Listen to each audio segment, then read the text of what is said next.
여러분 공부 열심히 하셨어요. 본인 스스로를 믿는 것이 가장 중요하고 남은 기간 동안 최소 15시간 이상은 공부를 하는 것, 그것만 지켜주신다면 여러분이 그동안 받지 못했던 성적 수능 때는 꼭 나옵니다.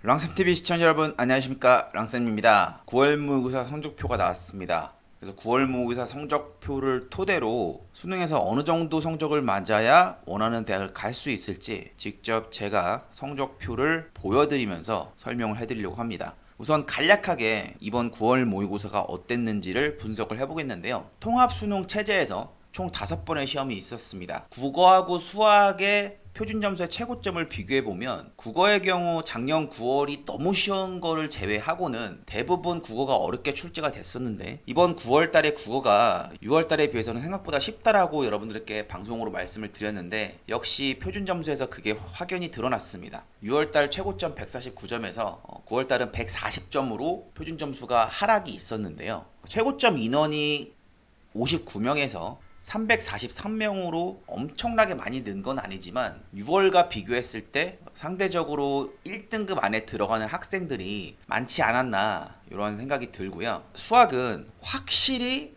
유형의 패턴이 바뀌고 있습니다. 예전에 제가 수학을 볼 때 수학은 수학 영역이 아니라 수리 영역이었는데요. 지금 이 문제 스타일이 수리 영역으로 바뀌고 있어요. 그래서 엄청나게 어려운 킬러 문제는 지양을 하고 교과 개념이 탄탄하고 그 교과 개념을 토대로 어떻게 푸는지를 추론해서 출제자가 의도한 방향으로 공부를 하시면 빨리 풀 수 있고, 그게 아니면은 먼 길을 돌아가야지만 답이 나오는 그런 스타일의 문제이기 때문에 수학은 출제자분들께서 나름 난이도 관리를 잘 하고 계시다고 보여요. 최고점이 145에서 147을 왔다 갔다 하고 있죠. 이번 수능에서도 수학 같은 경우에는 145점에서 148점 요 사이를 왔다 갔다 하지 않을까 이렇게 추정이 되고요. 난이도를 실패했다, 이것은 작년 9월과 이번 9월에서 드러난 특징인데, 국어하고 수학 최고점을 빼봤을 때 6월달과 수능에서는 국어의 표준 점수가 상대적으로 조금 높았던 것이 특징이었다면, 문제가 쉽다고 생각했던 작년 9월과 이번 9월 같은 경우에, 물론 이번 9월은 어려웠습니다만 수학의 점수가 더 높아졌죠. 그래서 이번 수능에서 국어를 만만하게 보면은 절대로 안 된다. 자, 그것이 첫 번째 9월 모의고사를 분석했을 때 결론이고요. 확실히 이 표를 보시면 언어 매체를 보는 친구들이 화법과 작문을 보는 친구들보다 훨씬 표준 점수에서 유리하다는 것이 드러나고 있습니다. 지금 선택 과목을 바꿀 수가 없으니까 화작을 선택한 학생들은 최대한 최고점을 받기 위해서 공부를 열심히 하셔야 됩니다. 영어는 이번에 출제진들이 방심을 하셨는지 아니면 학생들에 대한 배려 차원인지 망했습니다. 거의 16%에 가까운 학생들이 1등급을 받았고요. 2등급 학생까지 합치면 35%를 넘어갑니다. 이는 영어의 변별력이 거의 없다라는 것과 마찬가지이거든요. 그래서 이번에 영어 성적이 올랐다고 기분 좋아하실 게 전혀 아닙니다. 분명히 6월달 수준으로 되돌아갈 가능성이 크고요. 전체에서 5% 아니면 6% 이 정도가 1등급을 받게끔 영어 난이도가 조절이 될 것이기 때문에 여러분들 영어 소홀히 하시면 절대로 안 된다는 것, 이것도 알 수가 있고요. 탐구에서 어떤 과목을 선택하냐에 따라서 표준 점수를 획득하는 것이 약간의 차이가 있는데, 확실히 이번 9월달 같은 경우도 세계지리, 세계사와 같은 양이 방대하고 많은 친구들이 선택하지 않는 과목들에서 만점자의 표준 점수가 가장 높았고요. 정치와 법이 가장 쉽게 출제가 돼서 만점자가 65점을 따는 그러한 시험이 되었습니다. 그리고 가장 많은 친구들이 선택하는 생활과 윤리와 사회문화를 봤을 때는 67점 이 정도가 나와서 작년 수능과 크게 점수 차이가 나지 않는다는 것을 볼 수가 있는데, 작년 수능 같은 경우에는 출제진들께서 최대한 선택 과목에 따른 표준 점수의 유불리를 막기 위해서 고심한 흔적이 보이고 있습니다. 그래서 고심한 흔적 때문에 뒤에 보실 과의 표준 점수와 확연히 차이가 나는 그런 상황이 발생을 해서요. 그래서 이과 친구들이 인문계열로 교차 지원을 할 때 훨씬 유리할 수밖에 없는 상황이 발생을 했는데, 이번 수능에서는 한 68점, 69점 정도로 만점자를 맞추기 위해서 출제진들이 노력할 것이다, 이렇게 비춰지고요. 과탐 같은 경우에는 지구과학 2를 이길 수가 없습니다. 지구과학 2가 상당히 문제가 어렵게 나오고 6월달은 거의 헬이었죠. 이렇게 85점짜리 탐구를 본 적이 없었습니다. 그만큼 지구과학이랑 물리학 2가 표점에서 강세를 보이고 있는데 작년 같은 경우에는 화학 1, 2와 물리학 2, 생명과학 2가 상대적으로 매우 쉽게 출제가 됐고 특히 생명과학 2 같은 경우에서는 정답 오류 논란이 있었기 때문에 올해는 출제진들이 고려를 해서 70점대 초중반으로 모든 과목에 밸런스를 맞추려고 노력을 하실 것 같아요. 그런데 서울대를 지원하는 친구들이 2 과목을 선택하기 때문에 지구과학 2나 물리학 2 같은 경우에는 역시나 문제가 어렵게 출제가 되어서 80점대 근처에서 만점자의 표준 점수가 형성될 것 같거든요. 근데 결국 이 과탐의 2 과목을 선택한다는 것은 서울대의 경우 다른 대학과 달리 표준 점수를 순수한 그 점수 그대로 정시에서 활용을 해서 어떤 과목을 선택하느냐가 되게 중요해졌습니다. 다른 대학들은 이 탐구에서 100분위로 보정을 해가지고 선택 과목의 유불리를 최대한 줄여주려고 하는데 우리나라 최고의 대학인 서울대는 그런 배려가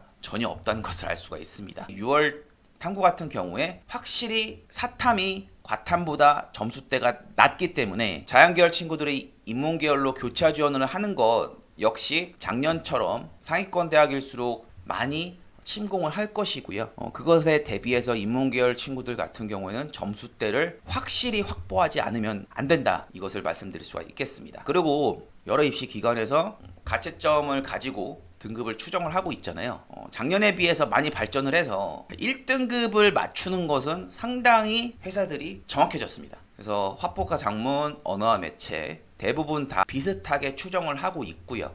수학도 마찬가지입니다. 비슷하게 추정을 하고 있는데 문제는 수시 최저를 맞추는 거에 있어서 중상위권이나 중위권 학생들 같은 경우에는 3등급, 4등급 점수가 중요한데요. 이 3등급, 4등급 점수는 아직도 잘 맞추고 있지 않다라는 것이 문제입니다. 여러분들이 수능이 끝나고 가채점을 통해서 등급을 확인하실 때 한 회사만 하실 것이 아니라 여러 회사를 집어넣으시고 평균을 구하시는 것이 그나마 실제 등급을 추정하는 것에 가깝다. 이렇게 결론이 나고 있거든요. 그래서 탐구 같은 경우도 3등급을 맞추기가 쉽지가 않아요. 근데 이것은 이 회사들의 문제가 아니고 표본의 크기의 차이에서 오는 어쩔 수 없는 오차이기 때문에 여러분들이 그것을 고려하셔서 최저 계산을 잘 하셔야지만 논술이나 면접을 보러 갈 때 수능 최저가 걸려있는 것 이런 것에 있어서 여러분들이 낭패를 보지 않는 그러한 상황을 만드셔야 하는 것이 이번 9월 모의 평가에서도 여전히 드러났습니다. 그러면 가장 여러분들이 궁금하시는 것이 어느 정도 점수를 맞아야 내가 어디를 갈 수 있을까 이거잖아요. 그래서 제가 실제 학생들의 성적표를 토대로 학생들의 개인정보를 위해서 표준 점수는 그대로인데 탐구 과목을 살짝 바꿔서 이 정도 점수여야지만 여기를 갈 수 있다. 이것을 제가 몇 가지 예를 갖고 왔는데요. 우선 자연계열부터 살펴볼 건데요. 의대 라인 같은 경우에는 표준 점수 417점을 받은 학생이 있습니다. 국어가 살짝 삐끗해서 100분위가 97이 나왔어요. 그리고 수학은 한 개를 틀렸고 탐구를 다 맞았습니다. 전국에서 쭉 줄을 세워서 나온 것을 누적 100분위라고 하는데요. 이 누적 100분위가 0.25%가 나와요. 그러면 0.25%가 한양대, 경희대, 아주대, 중앙대, 한림대, 순천향대 이 의대를 갈 수 있는 라인이에요. 그러면 탑5 의대인 서울대, 연세대, 가톨릭대, 성균관대, 울산대 여기를 가려면 누적 0.0에서 0.1% 사이의 점수를 받아야 된다는 거. 정말 괴물들입니다. 그게 의대 라인이 되겠고요. 그러면 의대를 제외하고 연고대 어느 정도 점수를 받으면 갈 수 있을까요?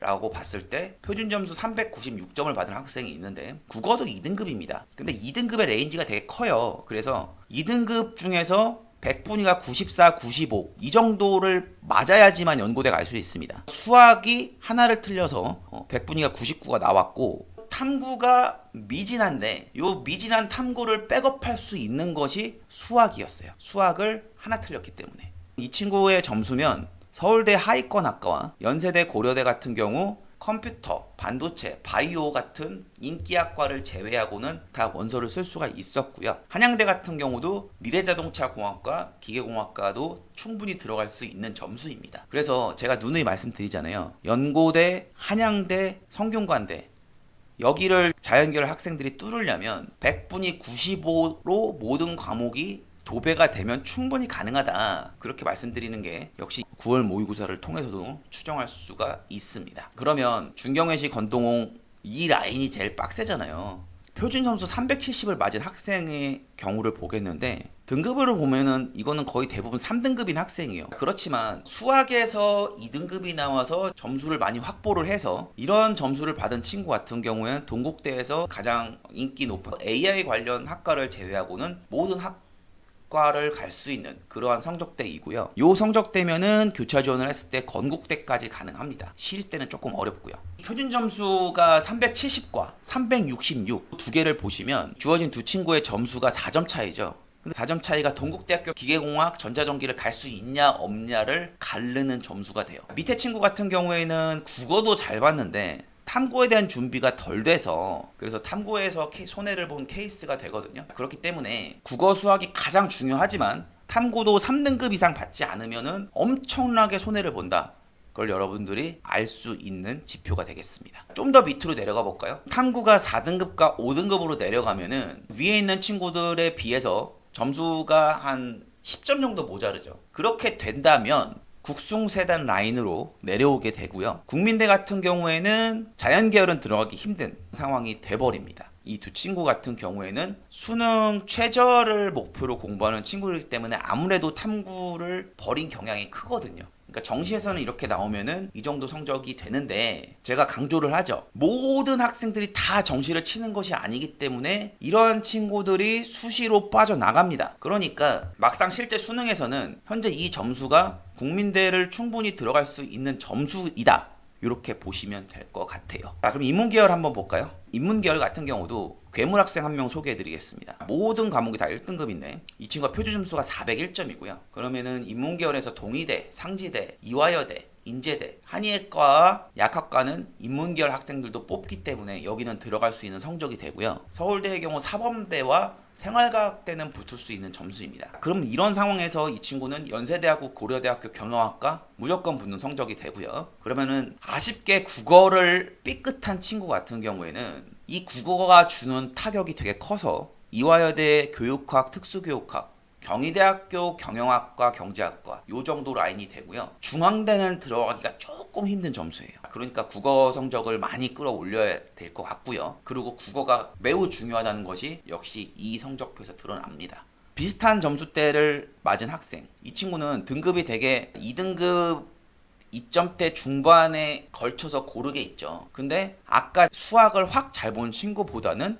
표준 점수는 1점 차이지만 이 친구는 경희대를 쓸 수가 없고 건국대도 경영경제는 쓸 수가 없습니다. 경영학과랑 경제학과에서는 수학의 퍼센테이지가 높기 때문에 수학을 1등급을 맞은 친구 같은 경우에는 경영경제학과를 갈 수가 있었는데 2등급이었기 때문에 밀려서 표준 점수 합은 1점 차밖에 안 되지만 이 친구는 건국대 경영학과랑 경제학과를 쓸 수가 없는 점수를 받게 되었습니다. 조금 더 점수가 내려오면 이 탐구가 아직 정리가 안 된 친구 같은 경우에 경희대학교 국제캠퍼스에 있는 어문계열에 들어갈 수 있는 성적 아니면은 건국대에서 경영경제 사회학을 제외한 중위권 학과들을 쓸 수 있는 점수가 되는데 이 점수가 작년 수능 점수랑 표준 점수가 얼추 비슷합니다. 그래서 이 정도의 성적이면은 건대를 간다. 4등급 맞고도 건대 갈 수 있구나. 국어 수학 잘하면 이렇게 생각하시면 될 것 같고요. 사실 제 학생들 중에서 수시를 준비하는 친구들이 많기 때문에 조합을 짜기가 쉽지가 않았어요. 그래서 제가 어느 정도까지 라인을 가져가야 인서울을 갈 수 있느냐, 특히 인문계열 학생들 중에서 찾기가 힘들었는데 4등급 정도의 학생이 어느 정도를 갈 수 있을까요? 라고 봤을 때 현재 나온 이러한 점수대를 받으면 수원대 정도를 쓸 수가 있고요. 경기대 같은 경우에 상향으로 지원을 하는 상황이 됩니다. 제가 말씀드렸던 대로 모든 학생들이 다 정시로만 들어가는 게 아니기 때문에 수시로 들어가는 학생들이 빠져서 이 정도 성적이 나오면은 경기대 중하위권 학과는 추가 합격으로 들어갈 수 있는 성적이 되고요. 그리고 서경대 아동학과가 작년에 입결 하락이 있어서 지금 현재로서는 서경대 아동학과를 들어갈 수 있는 성적대로 나오지만 본수능에서 쉽지 않을 것이다. 이렇게 보입니다. 그래서 4등급대의 인문계열 학생들은 경기권에 있는 대학들을 노려야지, 인문계열 학생들 같은 경우에는 이 정도 등급대의 수능 성적을 가지고는 절대로 서울에 있는 대학을 갈 수가 없다, 이렇게 보여집니다. 여러분 이제 10월이고 수능이 6주보다 좀 더 남았습니다. 생각보다 많이 안 남은 것 같지만 17시간씩 공부하면 정말 많이 남아 있습니다. 그리고 여러분들 대부분 학생들이 시험 볼 때 벼락치기 하잖아요. 수능도 마찬가지입니다. 막판에 정말 열심히 공부하면은 점수가 확 튀어오릅니다. 그리고 컨디션 조절한다고 아침에 일찍 자고, 물론 좋죠. 컨디션 좋은 상태에서 잘 보면 좋은데, 이 수능이란 거는 정말 엄청나게 긴장되고 모든 집중을 요하는 시험이기 때문에 잠을 그렇게 많이 못 자도 집중하면은 하나도 졸렵거나 그렇지 않습니다. 수능 시험 때 가서 졸았다? 그거는 수능 시험을 볼 자격이 없는 사람입니다. 저도 거의 잠을 못 자고 시험을 보러 갔었어요. 잠이 안 오더라고요. 그렇지만 시험장에 가서 집중을 하니까 졸려온 거 하나도 없고, 그리고 이 한 문제 한 문제를 소중히 다루고 모든 문제에 다 힘을 쏟으니까 안 풀리던 문제들도 다 풀립니다. 그만큼 여러분 공부 열심히 하셨어요. 본인 스스로를 믿는 것이 가장 중요하고, 남은 기간 동안 최소 15시간 이상은 공부를 하는 것, 그것만 지켜주신다면 여러분이 그동안 받지 못했던 성적 수능 때는 꼭 나옵니다. 그거 여러분들께 약속드리면서 오늘 랑쌤TV는 여기서 마치도록 하겠습니다. 감사합니다.